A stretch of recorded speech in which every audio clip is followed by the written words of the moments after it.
Today we are assembling one of the biggest Halloween props that Home Depot has ever released. This is the 15-foot giant-sized animated LED galley crow. I just finished the worry crow. I'm excited to get these guys up together to see how they look. I'm gonna keep one, so I'm gonna put the galley crow together now, and we're gonna see how that looks compared to the worry crow. Setup and assembly was not terrible on the worry crow. Hoping it's probably the same for this thing. Big box with these. It's like a 4x4 box. To make sure you got plenty of room for storage. These things are way bigger than the 15-foot Phantom. When that was released, that had a smaller box because it had less molding. These guys have a lot of molded pieces, which means storage. It's gonna be big. Really like the coloring on the galley crow here. Much more color than the worry crow.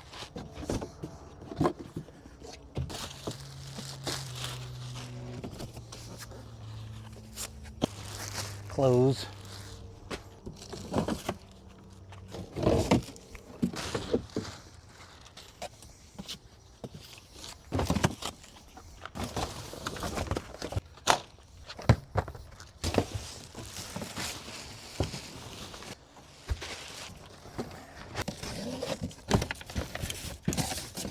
Oh, that's creepy.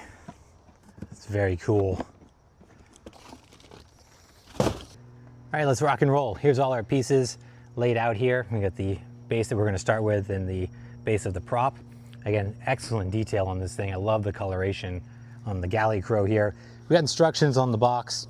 It comes with a manual as well. I would recommend using the online instructions since the color versions are way easier to follow, but since I use my phone to record, I gotta use the box. What's nice, having just set up the worry crow, I've fresh in my mind how to assemble this thing. So when you're looking at your base, you're looking at it straight on. That little loopy thing on the right-hand side is gonna go to the right, that's on his left. So that indicates front and rear. My poor wife worked so hard to fix our lawn. We'd barely just recovered from last Halloween, and now I'm gonna cover it with props again. Next is D and C. So with this one, with D, the weld that's closest to the top is gonna go at the top. And these C pieces are gonna go on the bottom. Now the C pieces are both the same as far as I can tell. These are gonna go over this base piece here. We're gonna thread these in with some bolts for some extra stability. These are basically just collars that go over your connection for some extra strength. Now there is a male and female end here. I'm gonna look at. So again, the weld that's at the top is gonna go at the top. We're gonna slide these on, just like that. And we're gonna bolt these in at the bottom now. With that done, now we want pieces E and F.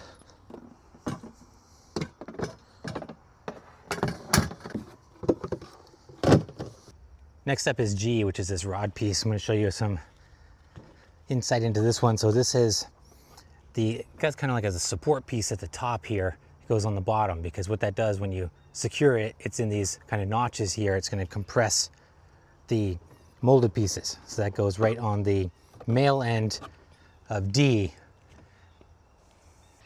And here we can see these things just get tall so quick. It doesn't take much at all. Now we're putting the sensor piece on. This is H. So your sensor is right here. Make sure this goes in the front. Now we're already at the point where we're gonna lay it down on the box. I'm trying to build this thing where I wanna put it. So right here. With this guy laid down, we start putting some more rods in. We got I, it's gonna go on the short side here. I jumped the gun putting this cap on because I's gotta go down into the shorter end here. Once I get that secured, then I can put the cap on.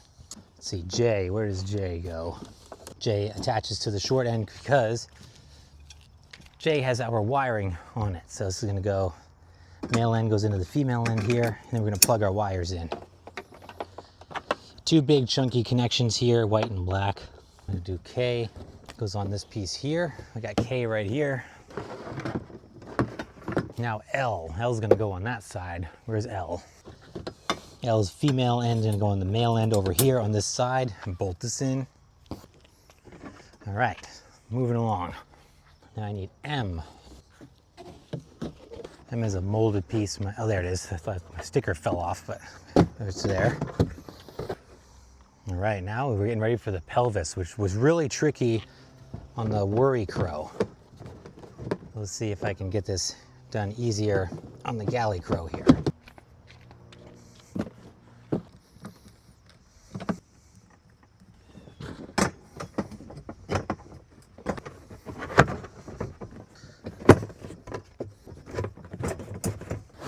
Got one side on. Oh yeah, nice. That was super simple compared to the other one. Steps say if you had another person to take some weight off of it so it's not fully leaning on the box. Helps with putting the pelvis on, but I managed to muscle it with just me. This guy is already getting huge, as you can see. Now we're doing the rib cage here.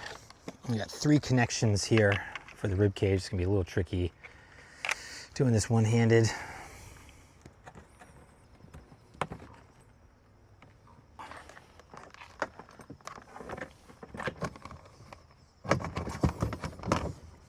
And move my box forward.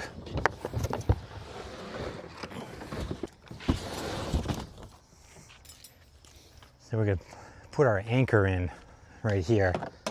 This serves as your anchor point for your cable and also holds the torso in place. Put his cloak on now.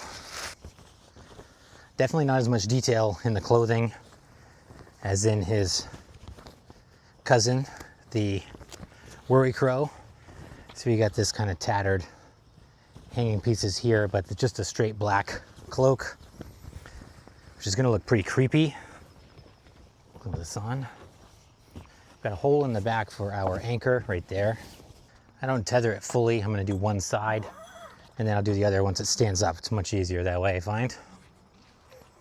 Next up is the upper arms. So these upper arms, these have male and female ends, which helps make sure you get them correct the first time. I'm just gonna check and see.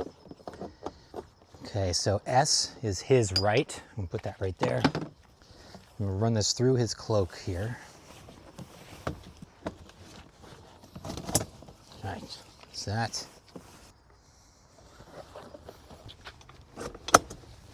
S and T go together. I don't remember which side was S. Oh yeah, big size difference in the upper arms for each side. There we go.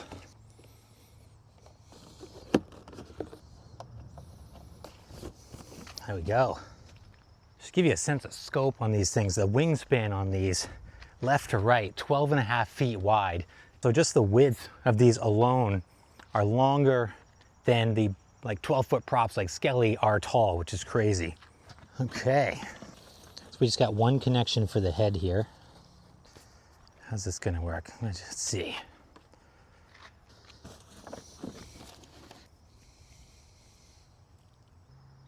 Velcro points, a little tricky on this. So you got one that goes out to the side. It was deceiving because my webbing here was stuck to it, not the case. So that goes one there, there's one on the shoulder, there's one in the back of the head, there's one on the other shoulder, and then one over here on the other arm, and then there's a big one right in the middle that keeps that set. So the cloak should be all set now. One thing I learned the hard way with the worry crow is make sure your head is on straight. So I plugged him in and make sure the movement's good, make sure he's looking forward. My worry crow was jacked to one side and I had to take him down and straighten his head out. This guy looks good. All right, MOT, this is always the scariest part for me doing this solo. Gotta lift this guy up, stand him up, see how he looks.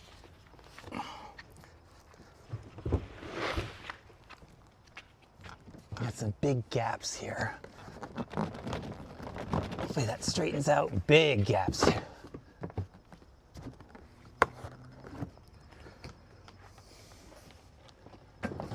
Oh yeah, just like that. Falls right in. Some gas here. Otherwise solid. Do my cable now. Oh my gosh, these things are enormous. Holy moly. There it is, the galley crow, all set up. Man, this thing looks really good in person. I was all but sold on the worry crow, but now seeing this thing up in person, man, this can be a tough decision.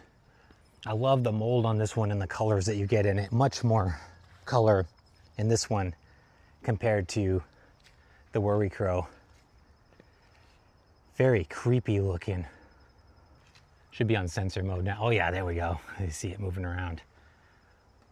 Oh man, we got a light breeze going. This is perfect to see this thing in action. It is so huge. Oh, that looks awesome. And give some perspective here. Gigantic props here. These are so cool. Home Depot did a great job with this for 2025. Both of these giant sized props, really neat. So let me give you a sense of scale with these things. So I'm about 6 feet tall. This thing is enormous. Holy moly.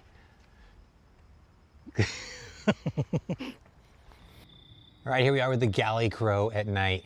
This thing is super rad looking. One of the things that I'm pleasantly surprised with this one is that you get the same kind of undulating light in the Ribcage as you do in the Worry Crow. I thought this was just kind of steady state, but you do get that kind of pulsating light in the Ribcage and also in the face.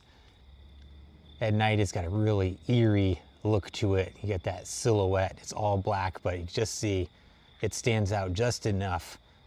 You can see how big it is and how creepy looking it is.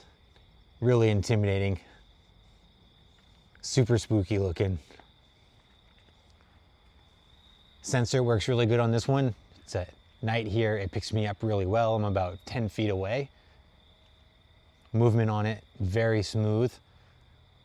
Servos make very little noise. It's nice and quiet. There's no hitching or clanking or anything like that. The head movement is very smooth.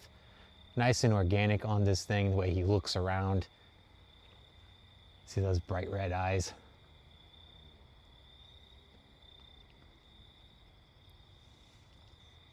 Because he's darker, and I don't think the red light shows up as much as it does with the orange light on the Worry Crow, he kind of fades away into the blackness. He's definitely gonna want to have some light on him. You know, throw up a spotlight of some sort so you can see the presence of him, because he does get kind of lost in the darkness here. Overall, I'm really impressed with these giant props for 2025. This thing is very cool. This is a big step up from the 15-foot tall floating Phantom. Thing has huge presence, very cool looking, super creepy, and it's gonna blend in with a lot of different themes. It's gonna have a lot of versatility in it, I think. Tough choice. I don't know which one I'm gonna keep. This was my first choice. I'm still on the fence between this one and the Worry Crow, but man, they're both awesome. All right, guys, that's gonna do it for the Galley Crow. Here we are in the daylight again, had him out all night. Looked great, had a lot of people coming by taking pictures of these things in the yard. I got both of them set up, both of the giants here in the front. Very cool. I'm torn though, I only got room to keep one of these. I'm really on the fence which one I like the most. Let's focus on the Galley Crow though, because this one is really, really cool. I love the coloration, the detail on it, super creepy looking. The sculpt on it and the coloration in the mold, the creepy crow face on it, it's really cool. And I do like that this one is pretty versatile. You know, it could fit in a variety of different themes. Super spooky with the blacked out look to it. One thing I do feel a little disappointed with on this one is just the large gaps in the mold, how this thing went together, particularly in the pelvis. You can see big gaps there. Obviously you don't see that at night, but in the daylight, it's all I see. I have a hard time not looking at it. So assembly was good. It feels solid. It's just unfortunate that those molded pieces don't go together better. But overall, this thing is mega impressive. I have to get super far away to get this thing all in scale. And in the frame, it is so huge. Home Depot's done a great job with the quality on these things. So if you're looking for a very large prop, these things are gonna fit the bill. They are very cool. I love the animation, the presence of them. For the $400 price tag that you can get them for now, I think it's worth it. Now I gotta pick one though. So guys, let me know your thoughts in the comments down below. Do you like the Galley Crow or the Worry Crow? I gotta pick one. I only got room for one, but I love them both. It's gonna be tough. And as always, I appreciate you. Thanks so much for hanging out. Please like and subscribe if you haven't done so, and I'll see you in the next video.